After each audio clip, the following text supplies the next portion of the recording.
So we want to say hello and welcome to the people that are joining us online tonight. Thank you so much. And also for our local crowd here, thank you so much. It's a huge crowd tonight. Huge crowd. So for those people way in the back and the upper bleachers up there, you know, we just... We'll keep it quiet. So let's just take a good deep breath and we're going to get started.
It is with deep gratitude that we join with you tonight, wherever you may be, whenever you may be.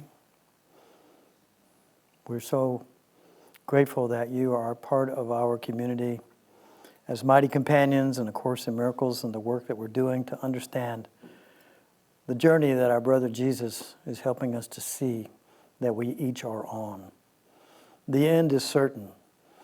There is no one here, there is no one anywhere who will not ultimately awaken to their divine nature, their divine presence. It is here, it is here, it is here. It is always here. It is always accessible. These are the simple principles that Jesus is teaching us in this wonderful work called A Course in Miracles. It can sometimes confound people in its simplicity, and that's okay. It can sometimes reveal itself in unexpected ways, and that's okay. That is exactly how it works. So relax. Take a good deep breath again now.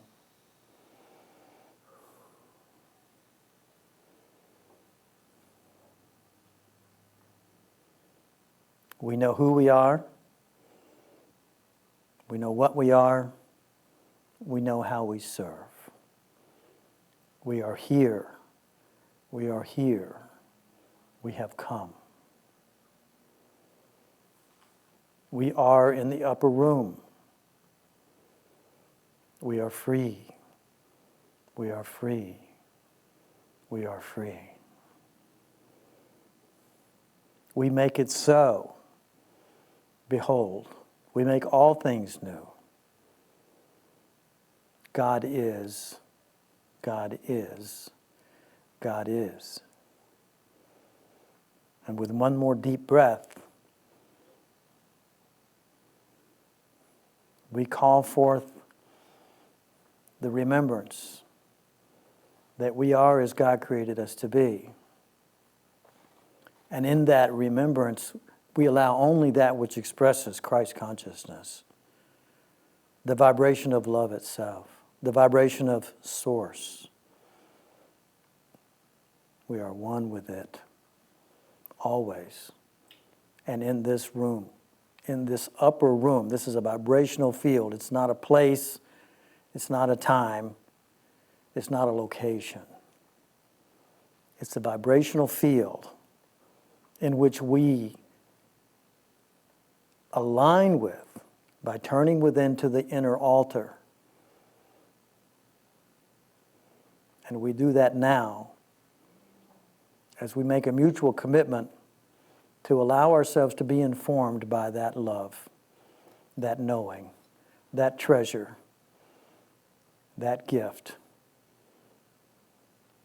that can only be received when we give it ourselves and hold this consciousness in our daily expression in life.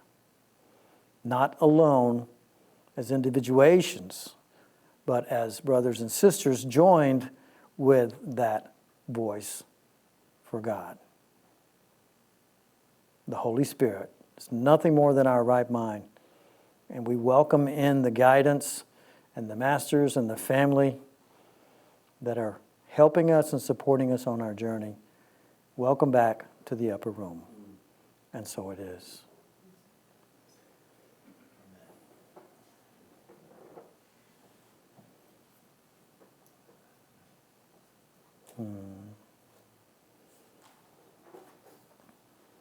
So we return now to this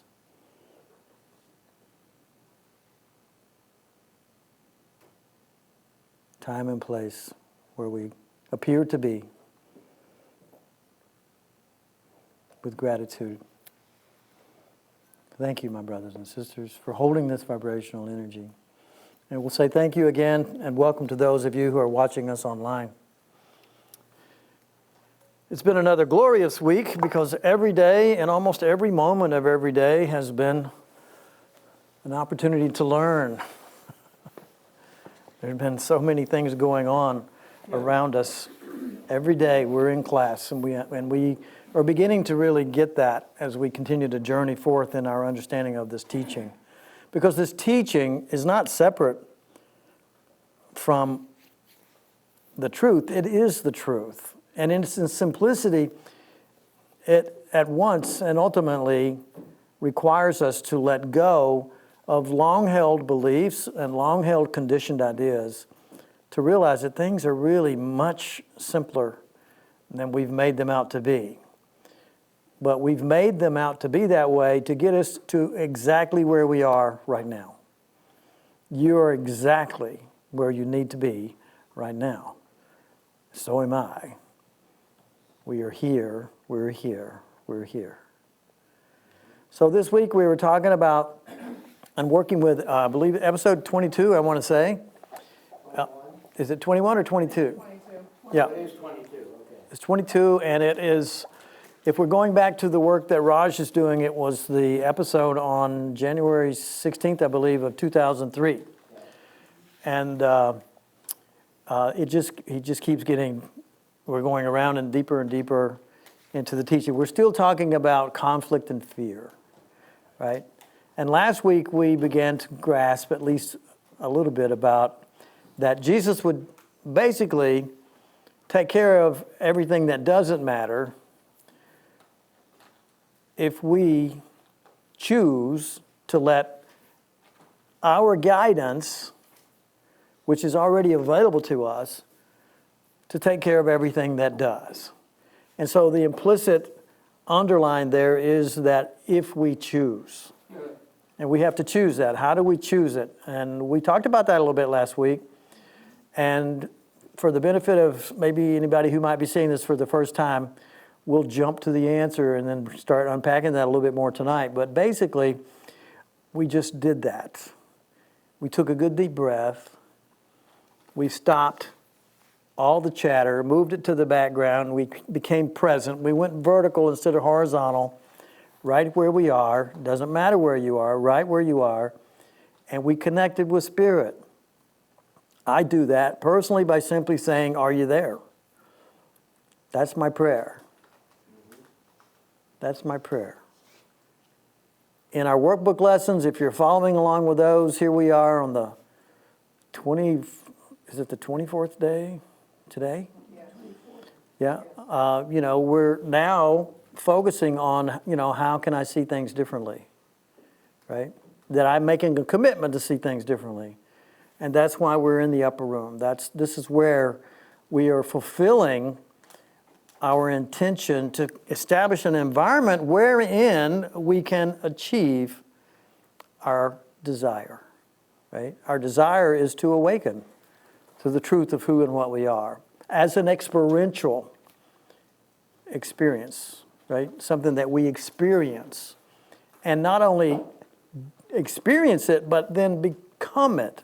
We move from maintaining it, ultimately working to be able to maintain that connection, that joining of mind, to sustaining it to the point where we might find ourselves repeating what our brother Jesus said, when you see me, you see the Father. That's all that really meant. It didn't mean he was special. It meant that he was awake. And he had awoken to the reality of the truth of who and what he is in his relationship, in his joining with Source, capital S, source of all that is. So with that, this week, for those of you that had a chance to watch, I sent that out early last week. Did that help a little bit? Get some extra time? Okay. For me, sometimes I start too early, then I can't remember to, get closer to. And so I went through it 2 or 3 times, but I really want to hear what you discovered in it, and we'll just let the evening go as it usually does, and just let it begin to reveal itself based on what you discovered in this wonderful teaching from our brother Jesus. This teaching in this episode, I just want to say, there was a lot of chatter from the people in the audience. And some people are wanting,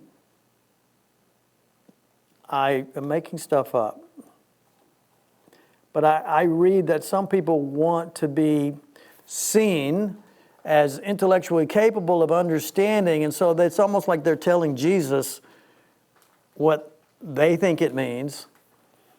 And I love how he is patient and just allows that to happen, and ultimately uses it as a stepping stone to help them to see things for themselves.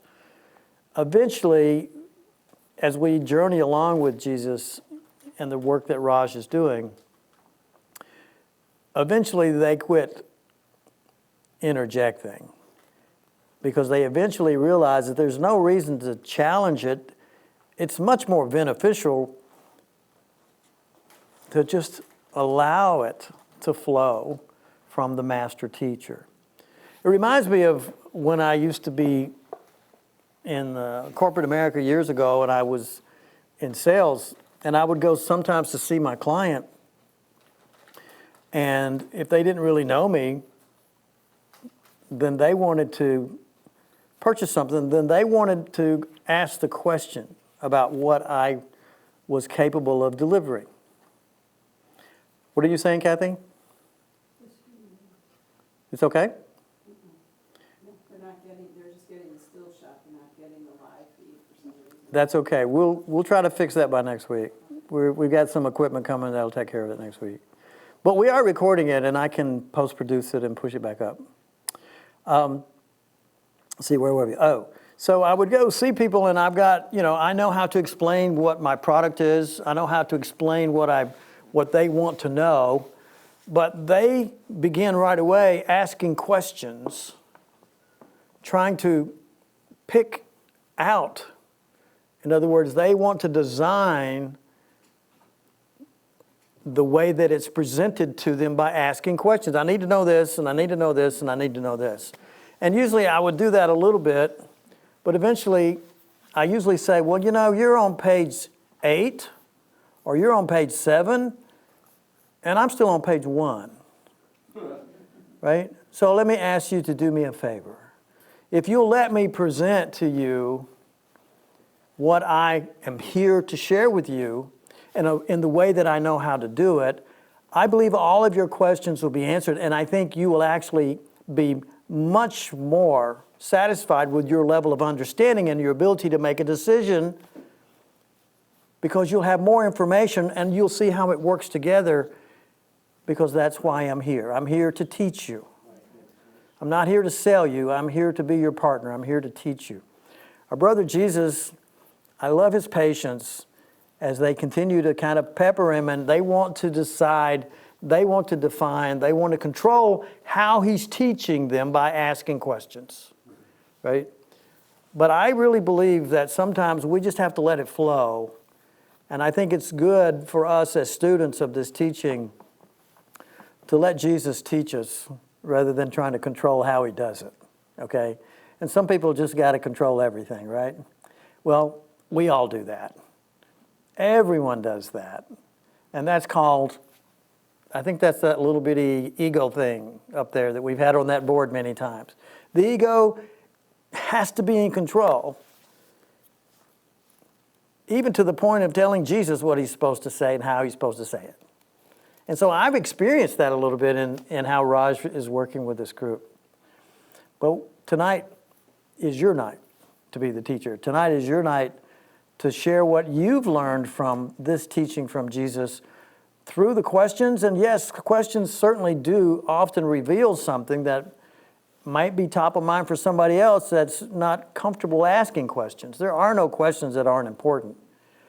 I just find that ultimately, if Jesus has a presentation, and he does, I'm better off if I don't question it and I just be patient and allow it to reveal itself. And so as this teaching goes forth with Raj, I find that over time, the students become more and more, okay, I don't know what I'm doing. I'm not making myself look good by trying to question what Jesus is trying to explain. Because he's explaining it in a way that obviously is working best for everybody because he can read everybody in the room. He's omnipresent, right? Omnipotent and omniscient. There are no private thoughts. That's part of the teaching of A Course in Miracles. There are no private thoughts. So he can understand everyone's thoughts. He can see their entire life by just looking in their eyes, right? So I think that this teaching deserves us to be willing to be patient, and it's not going to happen. We can't skip to the end of the book, so to speak. We have to just let it flow, let it be patient. So when I first started studying this, I thought, well, maybe I'll get this in the next couple of months. I'll understand it. Okay, that was like 20 years ago. And Jesus is still teaching me. Every time I open this book, I learn something. Every time I hear Jesus teaching these episodes through Raj and through Paul Tuttle, it elucidates something that I couldn't see before, right? And it's there. And sometimes I really appreciate the questions, and sometimes I just wish they would just leave it alone and let him go on because he's about to reveal something, and I know it's there, and so I have to check myself because what am I being? Judgmental, right? I'm being judgmental. And my purpose is to be an allowance and acceptance, right? Go with the flow.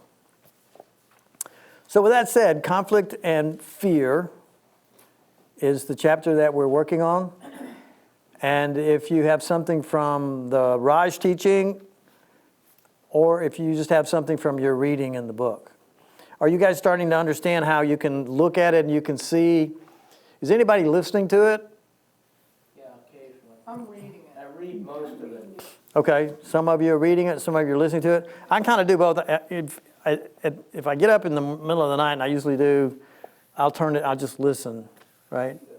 But then once I've kind of listened to it all the way through, I like to go back and read it because I can read it a lot quicker than I can listen to it. But I have to use the second edition because I can never find it in the first edition. Well, you can't find what is being said there, yes. Yep. I've given up. I don't even look at this thing. It's page 28 in the old Okay.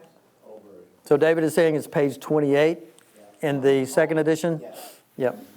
Whatever. It's okay. Anybody have something they want to share? And let's pass the microphone around. Look at all the hands going up. We're all going to share. So, Look at Dina. I was reading, I believe it's the lesson 22. He's talking about sitting on the fence, okay? And what I got from that, because I sort of like journaled about it, what I got from that, sitting on the fence, was that fear is always a sign of strain arising whenever what I want conflicts with what I do.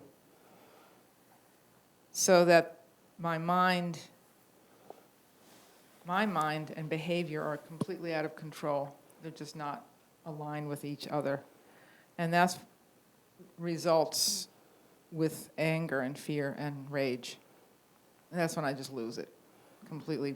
I'm done. And so I know I have a choice. And I come right back to that. I do have a choice. And the only thing that corrects this within myself is turning back to the altar. And I've been to the altar a lot lately. And it's good. It's healing. Things are coming up for me to heal for myself. And my favorite place for me these days happened to be right out here in the garden. Sitting there quietly. Nice. So turning back to the altar. So I reach out for the help. You know, I just know that I cannot do this by myself, that only my mind produces fear. And I know it's fear. It's, when I experience fear, it's from a lack of love. And the only remedy for the lack of love is perfect love. That's what he's talking about. It is. So how does he It's say that perfect you love. connect with perfect love?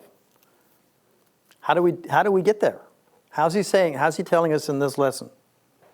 Is- What disconnect you said? You're saying that the only Correct. antidote for fear is love. Right. And so all we need to do is be in perfect love. In perfect love. How do we do that? That's a good question. I just get very still and take a few deep breaths, and I just bring it to the altar. And Perfect. So she's saying, let's just say that this is the altar. And most of us are going through the day like this.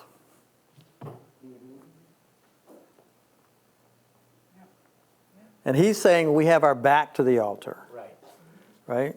So we just keep, I know it's there. Somebody told me it's there, but I'm busy out here.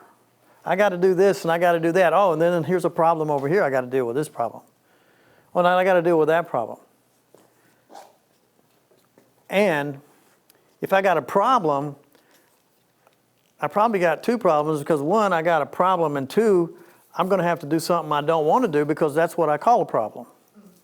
Because what I'm doing, he's saying, is our behavior is not congruent with what we want to do. Right? Right. And so love is the answer, no doubt. But right now I got to take care of the problem. But the problem isn't really a problem, or it is a problem because I'm practicing right now isolation. Yes. Where is the altar? It's right behind me. All I got to do is turn around. And if this is the flame, if you will, the spark of source, it's in the very center of my being. So if I want to solve the problem, I need to be turned around and I need to be communicating with this is the voice of knowing. This is the capital S source, capital V voice of God, the Holy Spirit, nothing more than my right mind, my true self, capital S true self.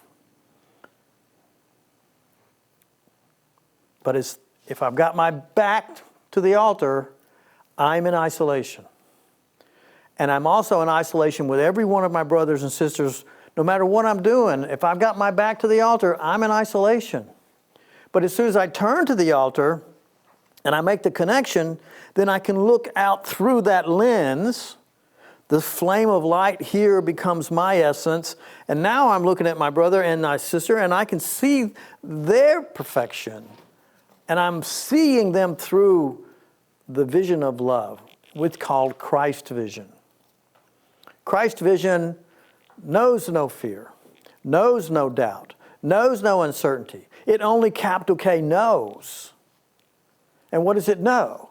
The perfection of all of God's creations, not our imagination and dreams. And it can see through the dream, through the manifestation of the dream, how it appears to us, and it can look through that and see our perfect innocence. And if it's able to see that and I can join with it because I'm turned to the altar, now I am seeing in a new way. The truth is being revealed to me by the experience of discovering that vision. I can't do it of my own self. This little ego mind is just lost over here, and its whole foundation is false evidence appearing real, and no wonder it's questioning everything, because in its view, it can never be out of conflict, except for a brief few moments, when it believes it's surrounded itself with enough armament that nobody or anything can get to it, and that's bullshit, because there's other things that it still is just denying in the present moment. Things that appear to be catastrophic or life-ending, sin, sickness, and death. But even when I turn to the altar and ask about those things, how do I do that? I turn within, I start the dialogue, and I ask a simple question. What's the truth? Yeah. And here's the hard part. He talks about it a little bit in this episode. What's he say you got to do? Listen. You got to shut up. You gotta shut up, but just listen also. You can't listen if you don't shut up. Right. Right? You ever been in a conversation with somebody and they're talking and you're talking? And you hearing anything they're saying? You know you're not. And I've seen two people yelling at each other today, and I'm like, I walked out of the room, I'm like, nothing is being done in there. They're not understanding each other at all. Right. And that's okay. Because where were they? Somewhere over here in conflict. They were trying to get the other person to see things their way. They were intent on being in control of what the other person thought. We do it all day long, almost everywhere. If you go down the road and you're turning your radio, anybody turn your radio on in your car anymore? No, I see a couple people do. Some of us don't anymore. Because you're only going to hear one thing.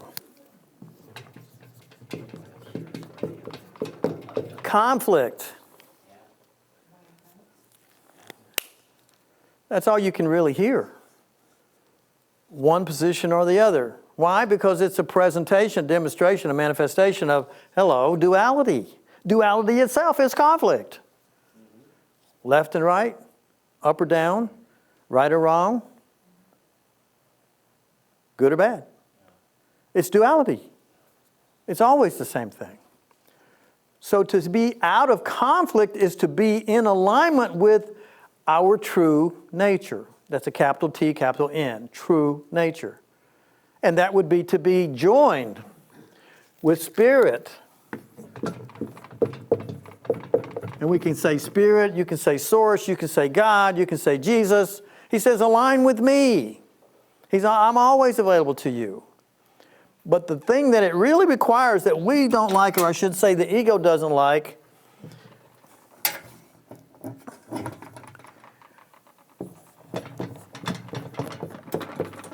is this thing right here called an opinion. Has to be, you have to turn your back on that. When you turn to the altar, your back's on that. You turned your back on the opinion. And whose opinion is it? Yours. Your ego mind. This isolated, separated, small self. It thinks it knows. It thinks if you don't believe that it knows, it might no longer exist. I hear a hallelujah in my mind about that. Hallelujah. I'm serious. I mean, my ego has led me from, one shit storm into another one. It's like, this was not, no, look, they're all over the place. Why? Because I'm listening to that out here, and my back is turned to the altar.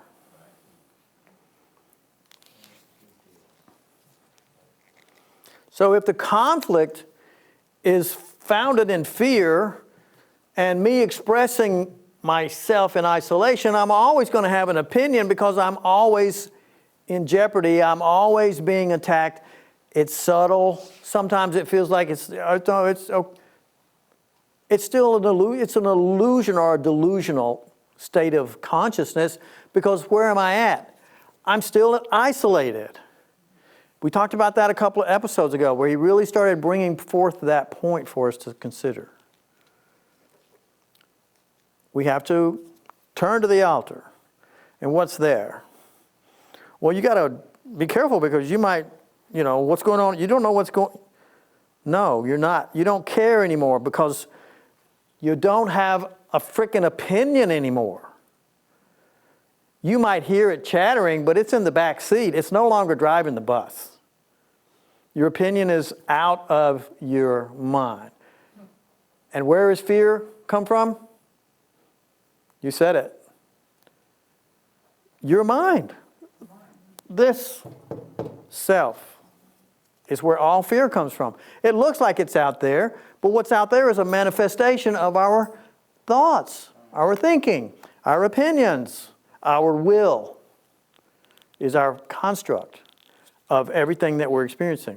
So everything we're experiencing, therefore, is indeed our teacher. Think about that.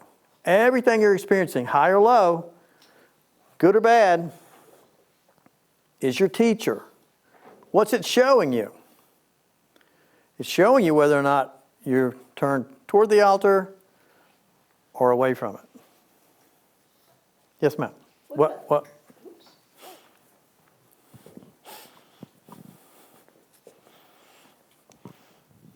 Somebody gave us some skinny popcorn tonight. I'm seeing some people really enjoying it. That's good. What about things that don't really matter, such as whether I like pink or I like green or I like blue? Those are my opinions of things that I like. Or I like my soup very, very hot. Somebody else only likes it lukewarm. Those are still my opinions of things, are they not? Sure. So what is wrong with that? I'm not saying there's anything wrong with it. You have to decide for yourself whether you like hell But I don't or heaven. understand why that is hell. I mean, there's things that being judgmental, thinking someone's a big jerk or something, I understand that. But I don't understand when you have an opinion that Nothing wrong with that. I like the air conditioner colder. Yeah, nothing wrong with that at all. And I don't understand what the difference is. The difference is you may think that it's 70 degrees. And somebody else may think that it's 70 degrees. The conflict comes into when somebody else's opinion doesn't agree with yours. And there's a battle. Now, you cannot even worry about that. Just don't ever let anybody come into your house. Yeah, right. Right? Keep yourself isolated, and you'll never have any conflict with somebody else.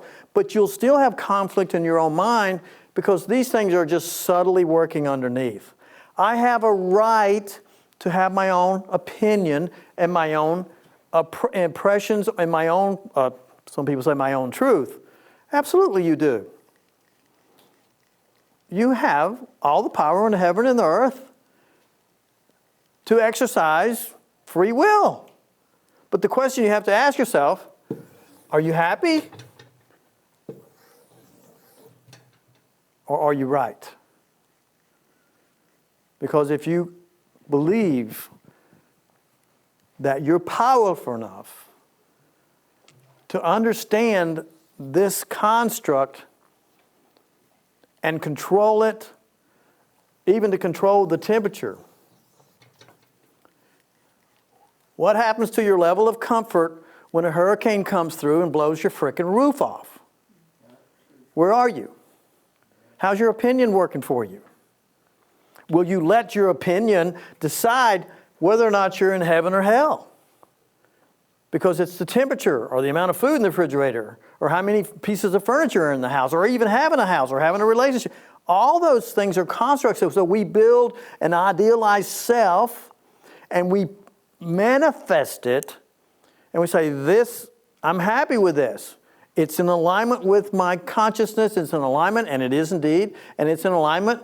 I get to be, who do I get to be here in that situation? God. I get to decide what's appropriate for me, and I don't care about anybody else. But there really is nobody else. We're all one. So somebody else has a different opinion over here.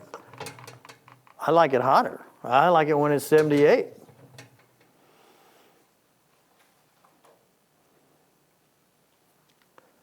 The conflict comes when we are working with somebody else who has a differing opinion. But what this lesson is about is showing us that conflict comes when we're acting out in conflict with what we're happy about. So the point is, which kind of goes back to people pleasing a little bit, but if this is heaven to you, but you have a relative come and stay in your house, and so you compromise, and so what is it? 74. They can be happy because you met them halfway in there, but are you conflict here? Yes. Because you're behaving different than what you desire. And conflict arises. And so you feel like, well, shit, they can stay for a few days, but they can't move in. And if they do, then they're going to have to start living the way. Why? Because, well, it's my house. I get to decide. Because I'm king of my castle. I'm just making this metaphorically. But can you see how when we're acting out at any time, when it's in conflict with what we really want, whether it's people pleasing or whatever, we say, well, I'm just being a nice person. Yeah, that's good. But the question that really is important through all of this is only one question. What's the truth? And so Jesus says, seek ye the truth, and I will take care of all things that don't matter. Did this stuff matter? Can we answer that question? Hell no, it doesn't matter.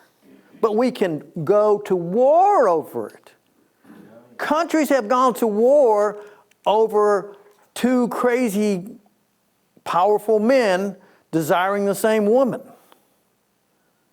And murdered millions, or well, I'll say thousands of people. We know those stories, right?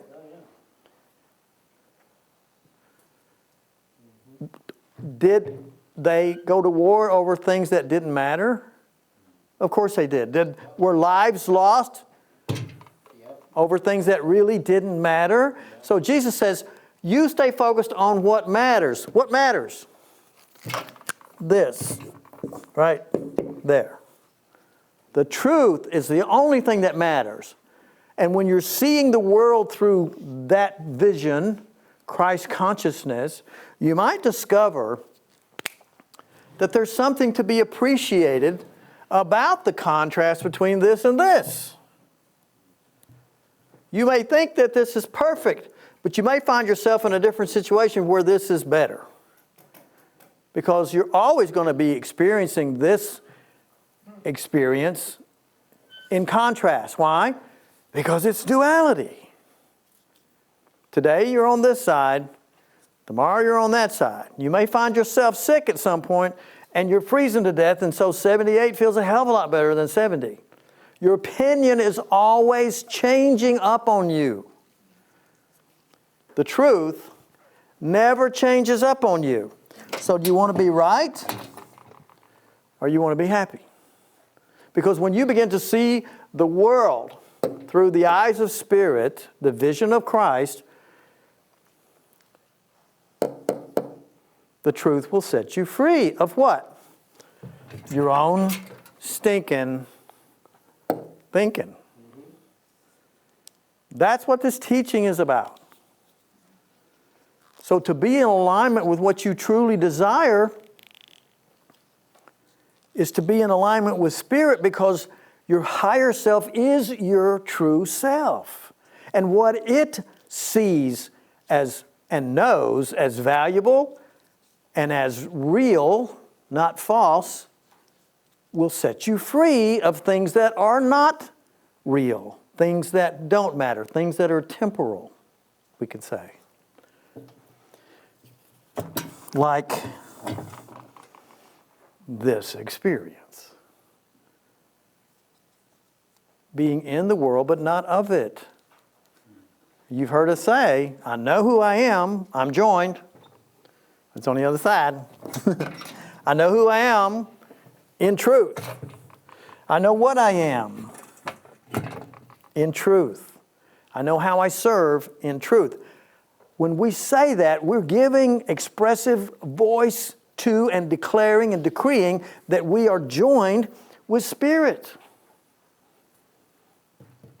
I know who I am. I know what I am. I'm this in form, and I know how I serve. I allow this self, my true self, to be expressed here in this manifestation that we've created together as a family, as a brotherhood, a sisterhood. And that expression changes everybody's experience of it. Jesus showed us that 2,000 years ago. Can we literally make the argument that his conscious vibrational resonance didn't change the world forever? We're still experiencing the ripples of that consciousness. And it's so powerful that it can find itself and find its way into print in a book, in a language that we're educated now enough to read, and we can begin to discover and unmine the truth right here. And what's it teaching us? What is the truth? So I'm not negating preferences at all. I'm only stating that I can have my preferences with my back to the altar and play that out, or I can turn to the altar first and see that. And I might ask that question, and I do a lot. What about da-da-da? And what do I hear? That doesn't matter. Okay, then I'm not going to give that any more thought. And so what's my follow-up question? Okay, then what's the truth? That one is crying for love. That one needs a hug. That one needs you to say nothing. Let Spirit lead the way. Have your preferences. You like jelly? Go for jelly. No harm, no foul. We're human. We're breathing, right? In and out, eating, aging, doing it all. And we're here to have all these experiences, and it's been fun. But if you don't want to do it a few more thousand lifetimes, I'm in. I don't want to do this a few more thousand lifetimes.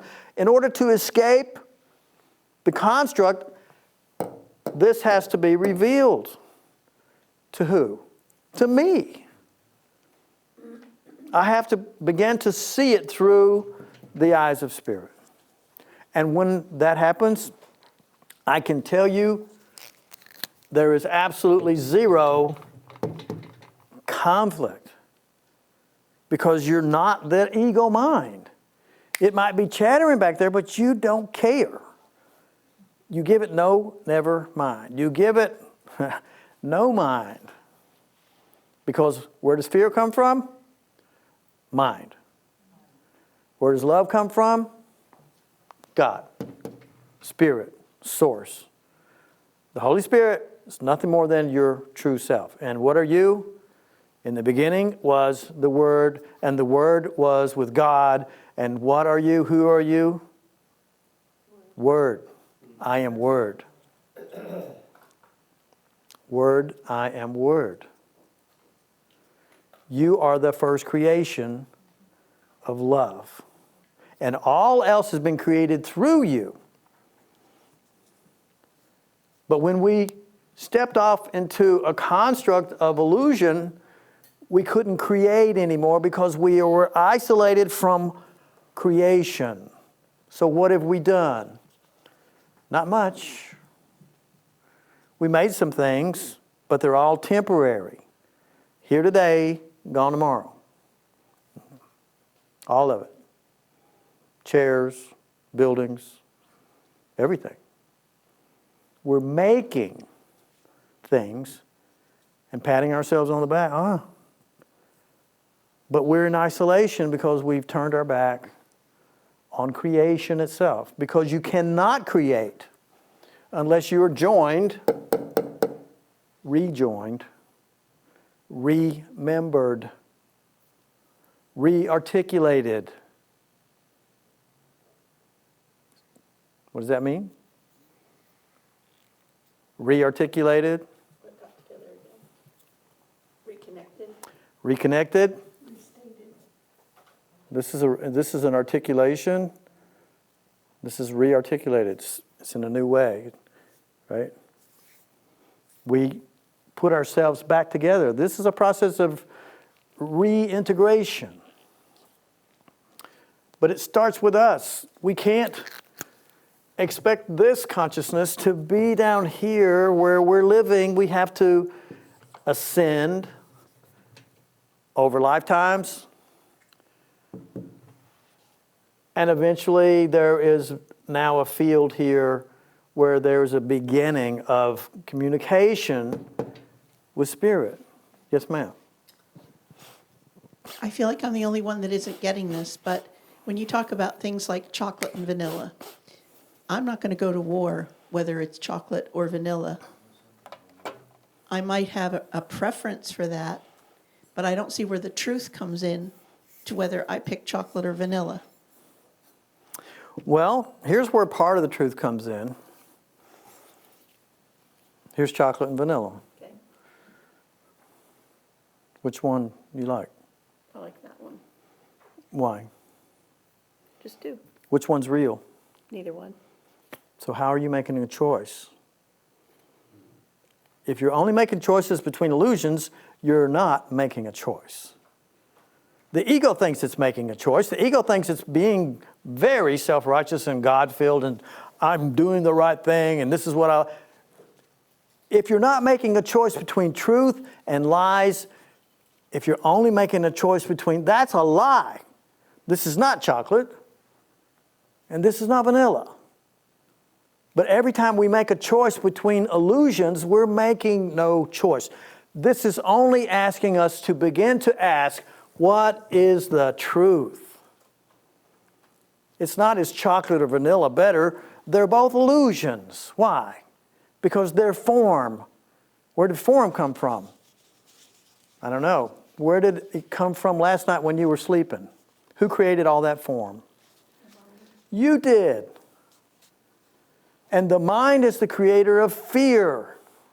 I should say better stated is making fear. It's not creating anything. What happens when you wake up from your dream?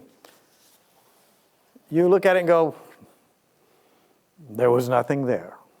That was all imagery and story and drama and trauma that I was going through in my imagination. Images, one right after the other. And when they click fast enough, it looks like a movie.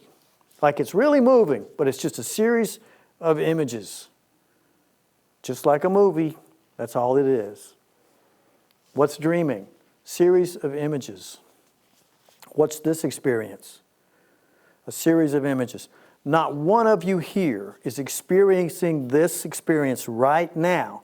Wherever you are, none of us are experiencing this experience the same way. Absolutely. Not one of us. We're all experiencing this as a series of images, separate and different and isolated from each other's view.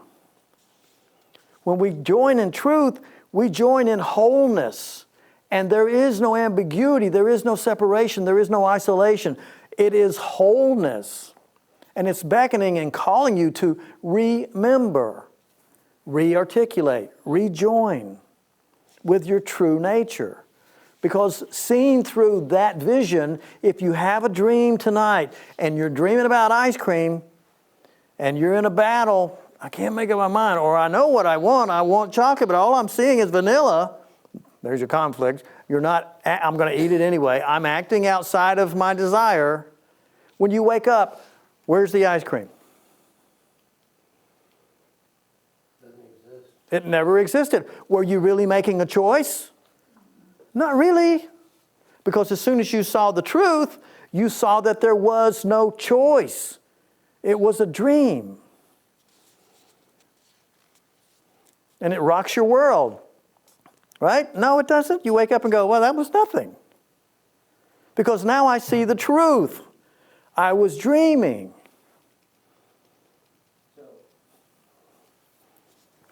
So that, to Hold that up, Dave. point, that really summarizes pretty much, I mean, that's summarizing pretty much what's going on here, because I love the sentence, when the fact is that you are frustrated, right?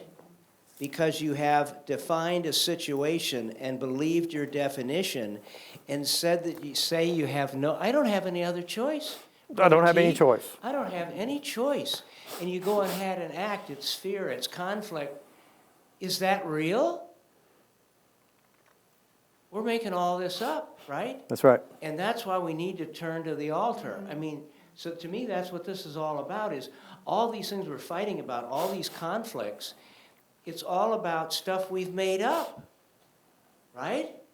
And one thing Jesus really, and he does a nice paragraph in here, really big on meditation in this section, okay? Really, really reinforces meditation. He does indeed. And the other thing, when I see, like, turn towards the truth, the word love pops into my mind right away. Whenever I hear truth, it's love. So what he's weaving through this is, you see the situation from the point of love.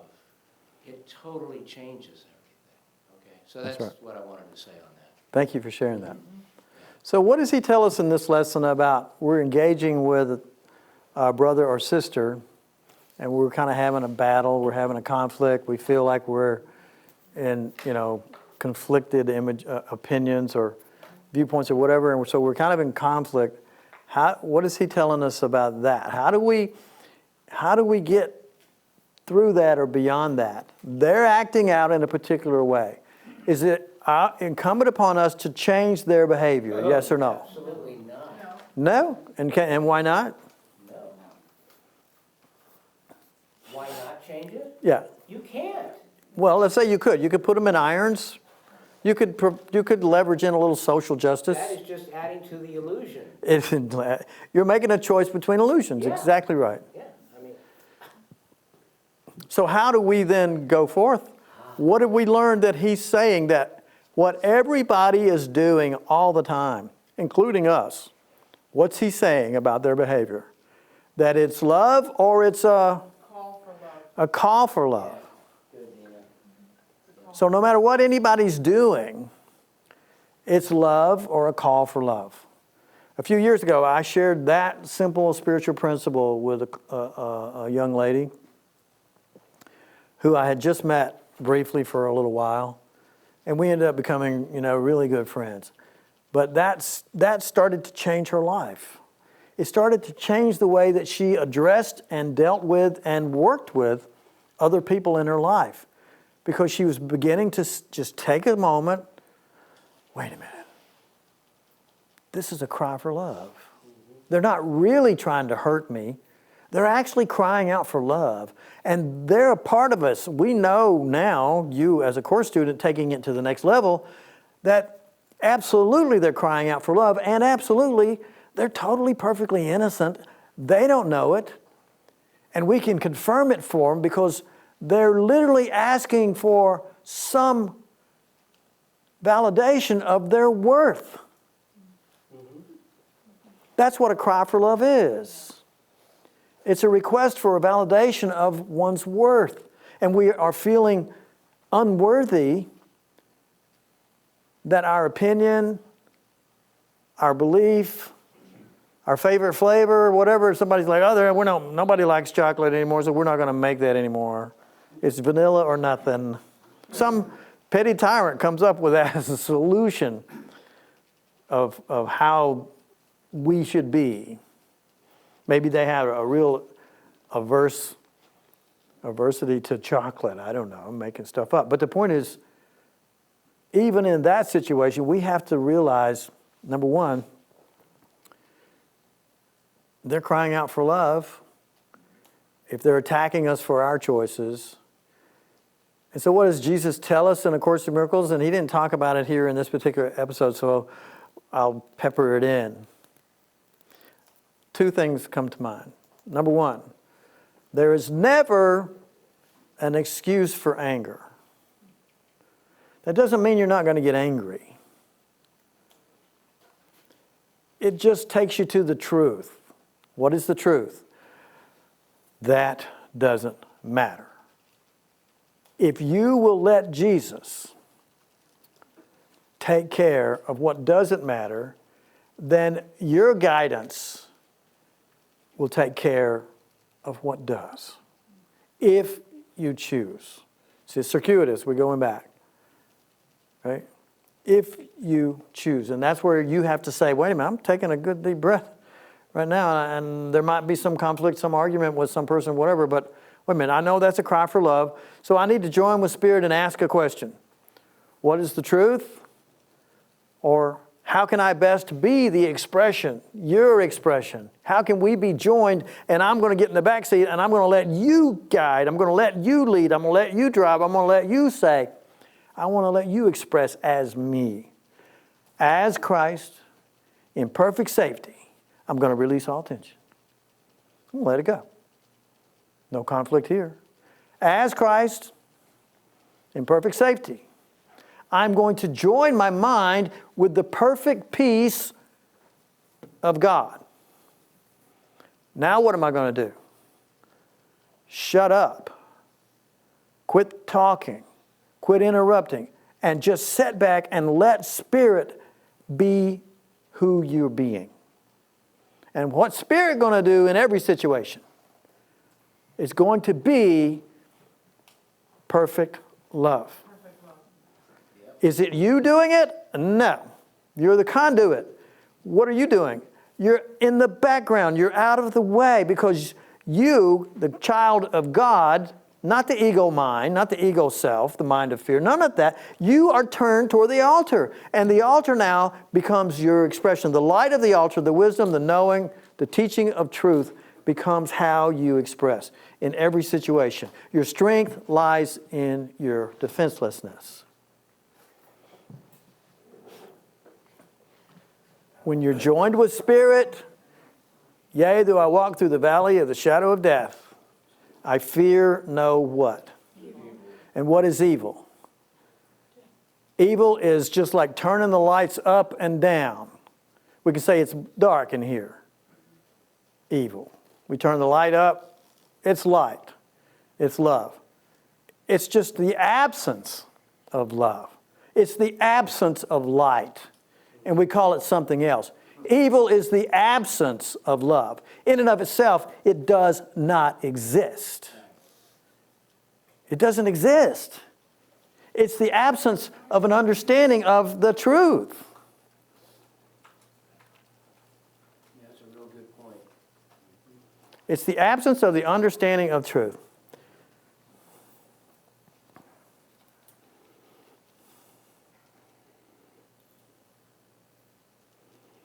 We are dearly loved and dearly blessed, and the truth is at our doorstep. And all we have to do is open the door and say, come on in. But we have to go to the door. We have to go to the altar where truth is and invite it into our mind. It's already in our heart, but we have to invite it into our mind. In other words, wholeheartedness is the joining, and Reverend Clay talked about it on Sunday, is the joining of mind and heart. It's getting the mind to finally be quiet enough because, yes, you can control your stinking thinking. And that's why he's talking about meditation. What is he telling us about meditation in this episode? He's saying, practice that meditation, and eventually you'll find that there's some space between the thoughts. The thoughts slow down. And it's that space in between the thoughts where you have literally become quiet that the voice of love at the altar within reveals itself, revealing to you the truth. It's not something you begin to understand. It's something you experience, and in the experience of it, you have a knowing of its reality. And the other things that Jesus is saying I will take care of are the things that do not matter. So what are we really being asked to do here? Surrender. This is the highest level. Because you can't get up here at this level of consciousness if you're not following the steps. What are the steps? Set your desire. Is your desire to know God? Is your desire to know the truth? Okay? That's a great desire to have. Okay? So I'm going to hold that as my desire. So what do I need to do? I need to set an intention to manage my environment so it's in alignment and congruent with my desire. Maybe I'll spend more time in the upper room. And as I said earlier, this is not a place or a location or a time. It is a consciousness of saying, turning within, catching your breath, and saying, to me, I'm saying, are you there? Yes, indeed. There's a wash that comes over. There's a joining that occurs. And then I can make the declaration, I am here. I have come. I am love. I am forgiveness. I am acceptance. I am forgiveness. I am forgiveness. I can be in forgiveness. I can truly be in forgiveness. I don't need to try to understand it. I only need to be it. In this now. In this now. Can you feel that? Does it feel like love? You damn right it does. Do you feel conflict? No. You feel fear? No. This is the vibrational field that we ascend to. Desire, intention. Does anybody know the next step? You guys have those bookmarks? I'll bring some next week. Yeah, we do. From the Way of Mastery? Yeah. Jan? I need do nothing. Well, that would be an ACIM. You see desire, intention, allowance, and surrender. Those are 4 steps. And where are you then? You're at the gates of heaven. You're right there. What do you need to do now? You need to do nothing. Practice that action. Desire, Intention, intention. allowance, Yep. and surrender. Thank you. So to me, allowance is acceptance. To me, acceptance is forgiveness. So that's, you're working your way right up to higher consciousness. And what will you find here? Union. Unity is union. A connection in mind. An access point reveals itself, and you know for maybe the first time in your life, really, that you've never been alone. The forgiveness is allowance as well, correct? Exactly. Acceptance is allowance. Allowance is forgiveness. And we can just dance around the words. The words don't matter. It's the energy, the consciousness within which you are operating from and as Christ. In perfect safety. Why are you in perfect safety? Because you're invulnerable. Why? Because you are spirit. You're seeing yourself as spirit. Invulnerable. And the opinions of the small self, which is nothing more than a toy that you've been playing with, have little power to attract your interest. Because you're blissed out. And you can imagine chocolate ice cream and be eating strawberry ice cream, but be tasting chocolate. Because you are the creator. You are the creator. You are the creator. In the beginning was the Word, and the Word was with God, and the Word was good. Very good. You are The energy of the Creator in action. That's the truth.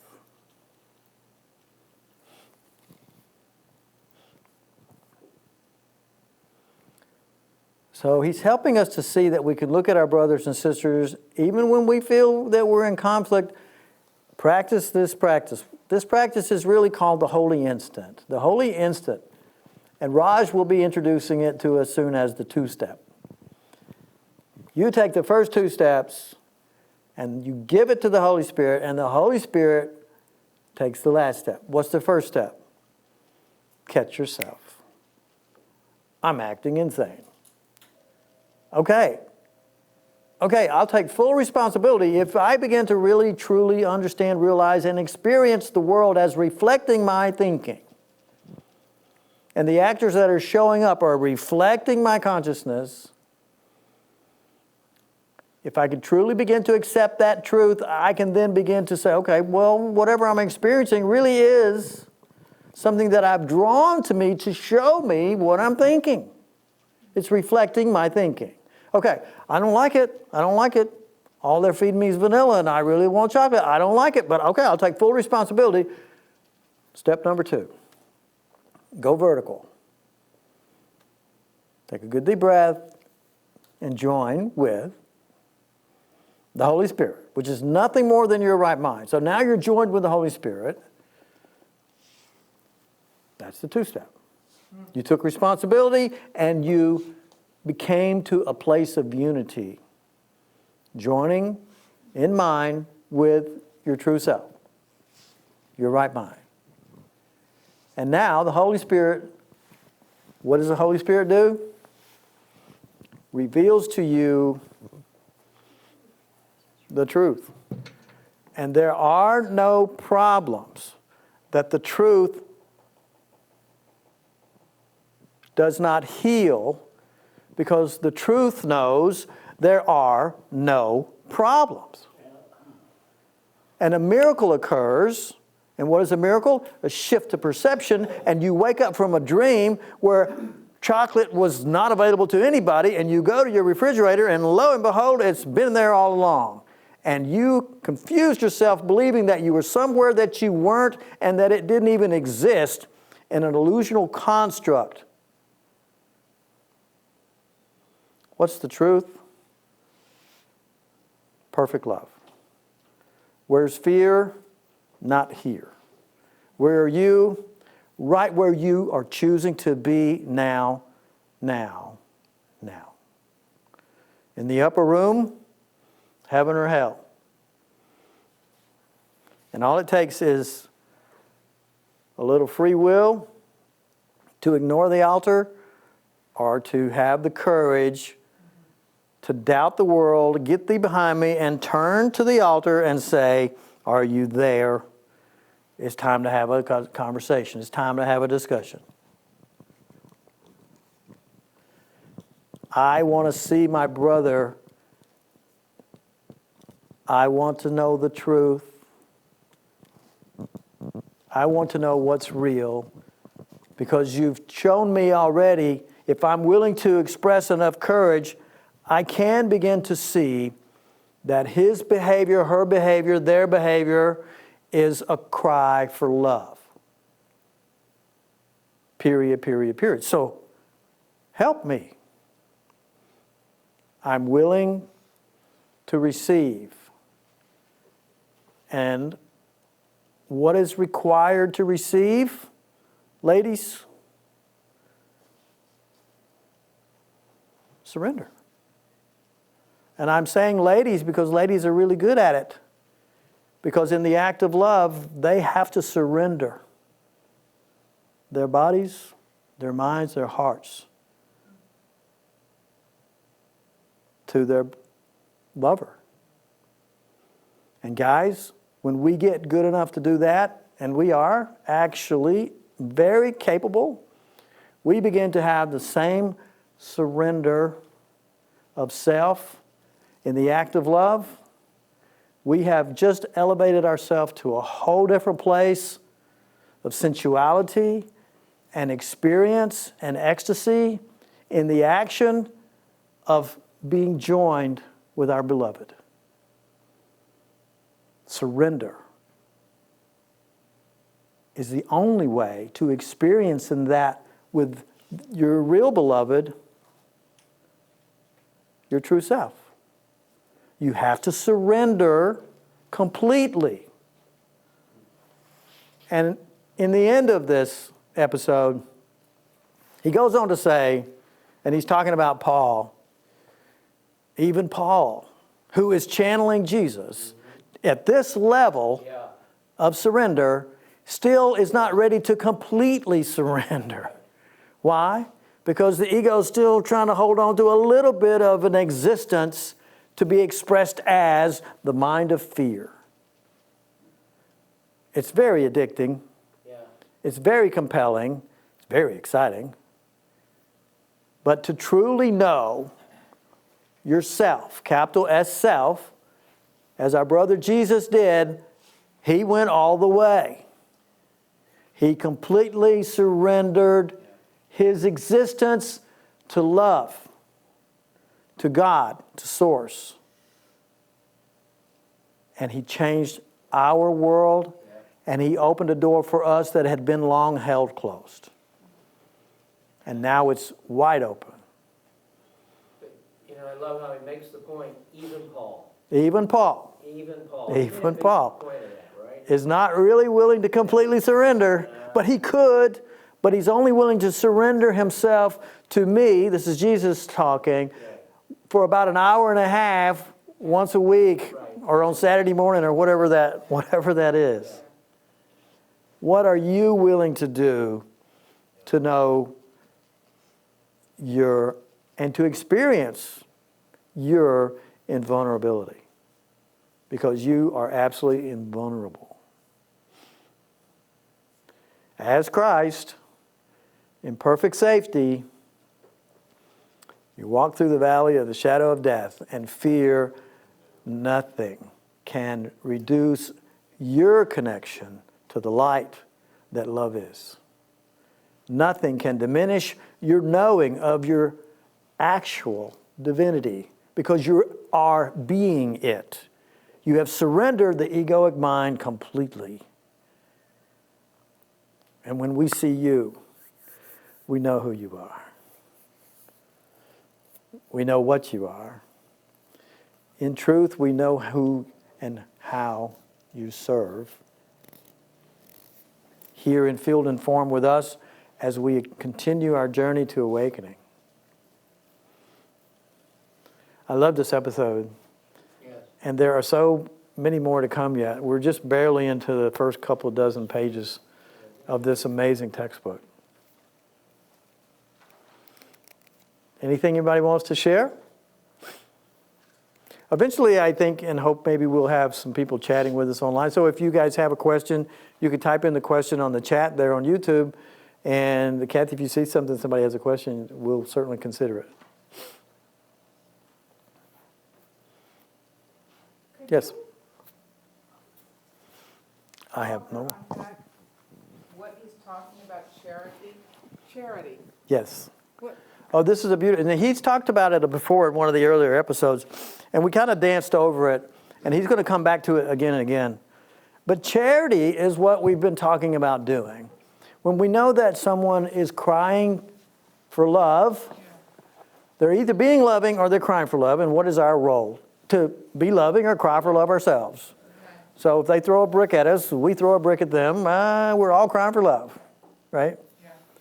And a little respect of our self-worth and whatever it might be. But when we follow this pattern and this practice, then when we see our brothers and sisters as Christ,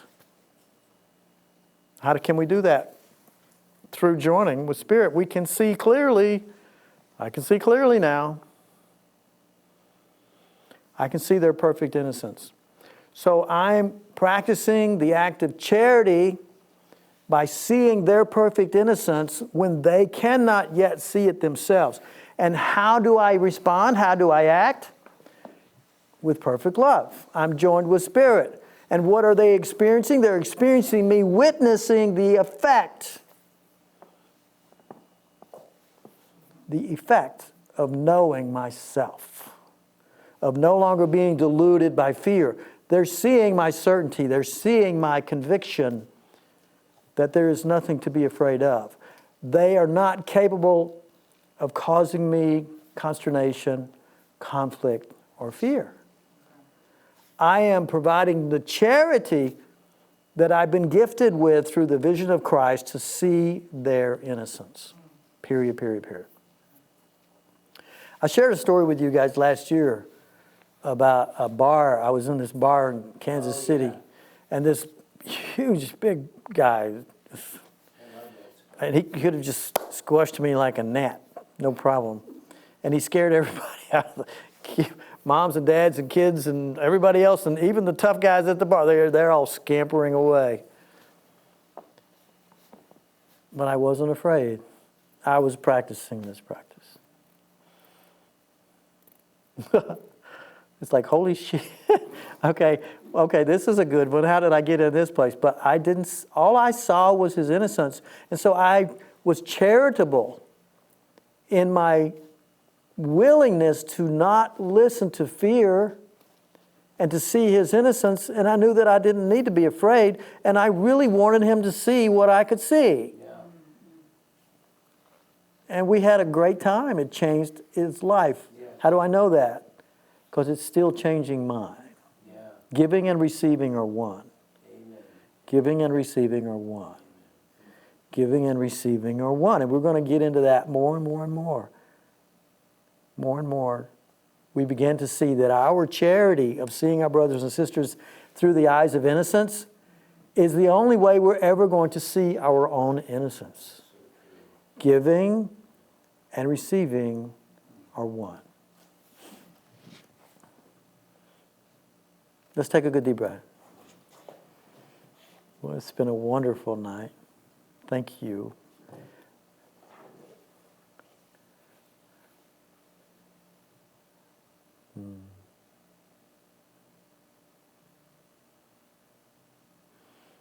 I have to tell you, I just love Jesus. I'm a Jesus freak. I mean, I love the mastery of his teaching. Whether it's coming through Paul or some of the other people that that he teaches us through.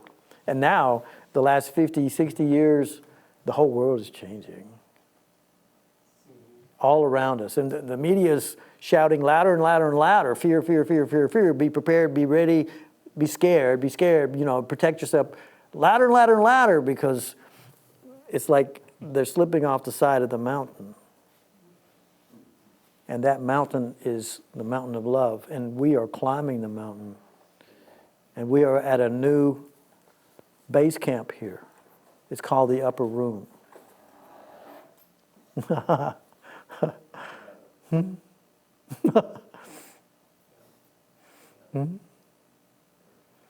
I'm so grateful for our time together. I mean that sincerely. I'm going to fall off my stool.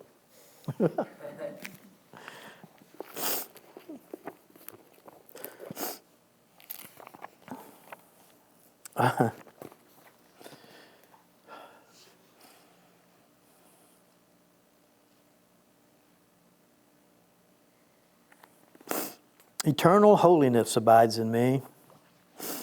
My holiness is far beyond my own ability to understand or know.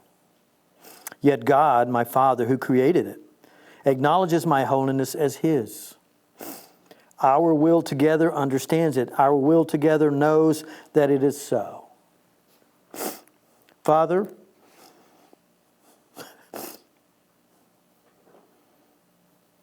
my holiness is not of me. It is not mine to be destroyed by sin or sickness or death. It is not mine to suffer from attack or persecution. Illusions can obscure it, but they cannot put out its radiance, nor even dim its light. It stands forever perfect and untouched. In it are all things healed, for they remain as you created them.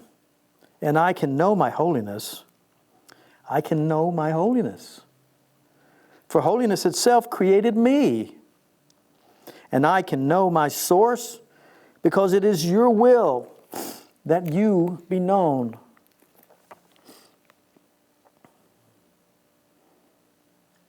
Behold, we make all things new. We make all things new in our intention and allowance and surrender to the inner guidance that is ever available. We make all things new when we join with that light, and it becomes a flame. It becomes a beacon. And it shows us a road to travel where we will be joined by others. And in that joining, our light grows ever brighter, and more are drawn to it. And it becomes ever brighter, and more are drawn to it. That is what is happening now. Now. And you are that light. You are that light. Every time you take that good deep breath, every time you take responsibility for what you think is happening and see it reflected, and you realize, maybe I'm the one that's been crying out for love. And I turn within and I ask, what is the truth? How can I be connected and joined? Are you there? And I only have to listen. I have to be willing to listen. Just a little willingness. Just a little patience. Just a little desire. And the world, your world, the world that you've manifested, will begin to resonate with this new vibration that you're holding here in the upper room. As Christ in perfect safety. When you join your mind in the perfect peace of God, you truly will sing the song and know the truth that all is well. Because you, behold, you have made all things new. God bless you for who you are. I bow to your divinity and humbled by your love. Good night. We love you.